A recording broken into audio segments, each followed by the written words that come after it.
সোনার বৃষ্টি হচ্ছে, তবে রূপকথার গল্পে নয়, বাস্তবে। অবিশ্বাস্য মনে হলেও পৃথিবীর এক প্রান্তে অ্যান্টার্কটিকার রস দ্বীপে অবস্থিত মাউন্ট এরিবাস আগ্নেয়গিরি থেকে প্রতিদিন সোনার বৃষ্টি হচ্ছে। বরফে ঢাকা এই আগ্নেয়গিরি থেকে প্রতিদিন ৮০ গ্রাম সোনা বেরিয়ে আসছে, যার মূল্য প্রায় ৭ লাখ টাকা। এই অসাধারণ ঘটনার কারণ হল মাউন্ট এরিবাস আগ্নেয়গিরির অবস্থান। পাতলা ভূত্বকের উপরে অবস্থিত হওয়ায় গলিত শিলা, ছাই এবং সোনা সহজেই বেরিয়ে আসতে পারে। আগ্নেয়গিরির গভীরে অবস্থিত একাধিক লাভা হ্রদের মধ্যে একটি এটি, যা ১৯৭২ সাল থেকে সক্রিয়।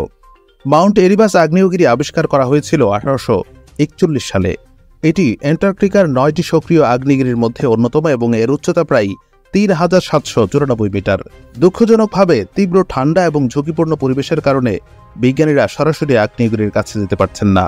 স্বর্ণের বৃষ্টি হলেও কেউ তাকে ধরতে পারছেন না, তারা দূর থেকেই পর্যবেক্ষণ করছেন।